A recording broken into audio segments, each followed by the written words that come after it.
Nós estamos impacientes.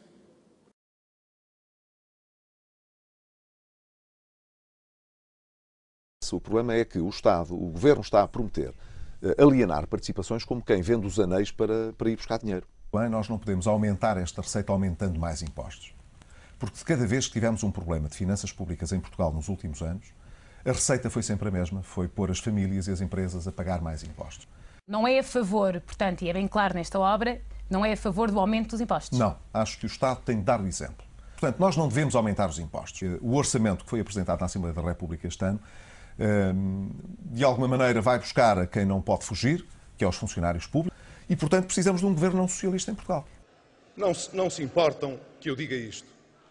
Eu também sei perdoar e também espero que saiba perdoar. Não faz sentido estar a pedir às pessoas, às famílias portuguesas, para pagarem mais a crise e, ao mesmo tempo, o Estado estará a atribuir em milhões de euros de prémios e de bónus aos gestores. Mas, na prática, estão-se a preparar para aumentar a carga fiscal. Como? Reduzindo as deduções que nós podemos fazer em sede de IRS. E que representa sempre o mesmo esforço de tratar os portugueses à bruta e de lhes dizer, agora não há outra solução.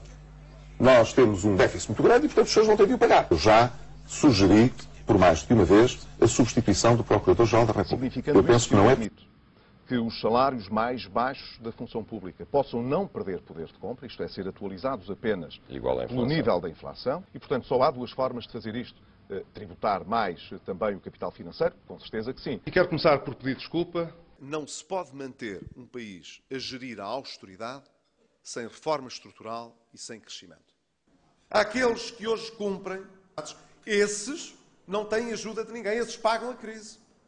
Esses têm de pagar mais impostos. A política de privatizações em Portugal será criminosa nos próximos anos se visar apenas vender ativos ao desbarato para arranjar dinheiro. Os sacrifícios não têm sido distribuídos com justiça nem equidade. Para sugerir ao Governo que na preparação do Orçamento de Estado para 2011 adote aquilo a que às vezes os economistas chamam o orçamento de base zero. Agora, é muito importante que esse resultado seja alcançado, sobretudo por via do corte da despesa, que não, sobretudo, à custa da receita fiscal. Não contarão para mais ataques à classe média em nome dos problemas externos. Nós não olhamos para as classes de rendimento a partir dos 1.000 euros, dos 1.000 e poucos mil euros, dizendo aqui estão os ricos de Portugal que paguem a crise. Que nós temos um nível de vida mais caro do que a maioria das sociedades desta Europa fora, com ordenados bem mais baixos. Nós obrigamos hoje as pessoas a pagarem com aquilo que não têm. Que o país quer mesmo saber se nós vamos ser como todos os outros até aqui ou se vamos ser diferentes. É a nossa segunda condição. A de não trazerem um novo aumento de impostos. Nem direto, nem encapotado. Tenciona o Governo que os portugueses paguem mais em impostos em 2011, 460 milhões de euros. Acusava-nos o Partido Socialista de querermos liberalizar os despedimentos. Que lata! Eu espero que esse orçamento não traga mais impostos. E já estão a fazer sacrifícios. Mas eles não estão a ser distribuídos com justiça dentro da sociedade portuguesa. Relativamente a medicamentos que tinham até hoje uma comparticipação de 100%, porque correspondem a doenças graves que atingem muitas vezes pessoas que não têm condições para comprar esses medicamentos, a esses baixa-se as comparticipações, para esses não há dinheiro para o Estado apoiar. Mas do nosso lado, não conta para mais impostos, para que o caminho que têm pela frente não seja ainda de mais impostos, de mais desemprego e de mais falências das empresas. Aqueles que têm mais dificuldades veem progressivamente o Estado retirar as suas contribuições. É nos medicamentos, é na presença de serviços públicos. É provável que o desemprego continue a aumentar. E nós vamos dizer que é por causa da crise? É de que não é justo que ricos e pobres tenham o mesmo esforço quando beneficiam das políticas públicas. Não podem ser aqueles que têm uma dimensão económica mais modesta a pagar para aqueles que precisam menos. Passados 5 meses, o Governo limitou-se a aumentar os impostos. Foi o próprio Governo quem confessou a sua incapacidade quando anunciou o PEC 3, lançando de novo encargos sobre as pessoas e as famílias e antecipando medidas que só estavam previstas para o orçamento de 2011. Sempre, pois, o caminho mais fácil. Não é só um problema de justiça na repartição dos sacrifícios. É também saber se teremos condições, nos anos futuros, de cumprir os nossos objetivos. Que não matemos o doente com a cura. Querem, quando seja preciso apertar o cinto, que não fiquem aqueles que têm a barriga maior, com o cinto mais largo, a desapertá-lo e a folgá-lo. Nós estamos impacientes. Nós não podemos, em 2011, fazer o que outros fizeram no passado. Não dizemos hoje uma coisa e amanhã outra. Não basta austeridade e cortar. Não se pode cortar cegamente. É que as medidas agora anunciadas traduzem uma incompreensível insistência no erro. Porque se volta a lançar exigências adicionais sobre aqueles que sempre são sacrificados. Porque se atacam, uma vez mais, alicerces básicos do Estado Social.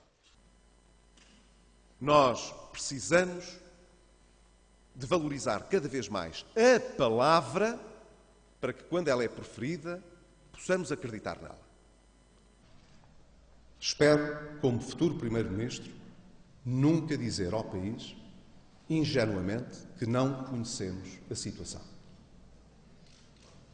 Nós temos uma noção de como as coisas estão.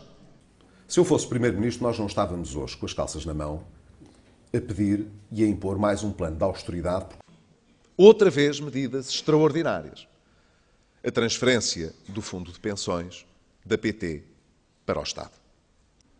Não podemos pôr reformistas e pensionistas a pagar. Se vier a ser necessário algum ajustamento fiscal ainda, a minha garantia é de que ela seria canalizada para os impostos sobre o consumo e não para impostos sobre o rendimento das pessoas. Já ouvi o Primeiro-Ministro dizer, infelizmente, que o PSD quer acabar com muitas coisas e também com o 13º mês, mas nós nunca falámos disso e isso é um disparate.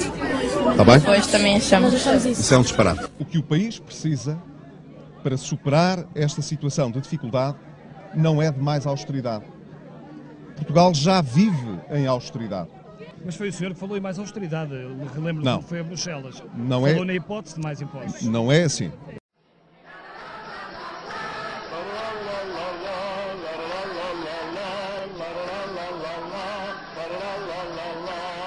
O PSD acha que o aumento de impostos que já está previsto por este Governo já é mais do que suficiente. Não é preciso fazer mais aumentos de impostos. O IVA, já ontem o referi, não é para subir. Achamos que a carga fiscal que está definida é mais do que é necessária. Não precisamos de ir mais longe nesse aspecto. O que conseguiu defender a possibilidade de os portugueses continuarem a deduzir despesas sociais na área da educação, da saúde e da habitação que o Partido Socialista queria cancelar em sede IRS. Temos pessoas que deixaram de ter subsídio de desemprego. Quase 300 mil pessoas. Estes que hoje sofrem, estes que não se sabem hoje defender, encontrarão sempre em mim e no futuro governo do PSD um aliado amigo. O que significa que é importante, em primeiro lugar, não repetir os mesmos erros do passado que conduziram a uma recessão económica. Nós estudámos esse assunto. Estudaram. É verdade. Então explique lá como é que vai compensar. Sabe, nos preocupar com ela. O senhor é engenheiro, tenha paciência, agora tem de ouvir. O senhor que não tem nada a dizer sobre esta matéria, ouça pelo menos aqueles que estudaram o problema, podem dizer alguma coisa ao país. Francamente. Nós precisamos de diminuir mais a despesa e de aumentar mais a base fiscal para obter uma receita fiscal maior, não é aumentar os impostos. Eu não quero ser Primeiro-Ministro para dar empregos ao PSD. Eu não quero ser Primeiro-Ministro para proteger aqueles que são mais ricos em Portugal. Nós estamos impacientes. Nós estamos impacientes.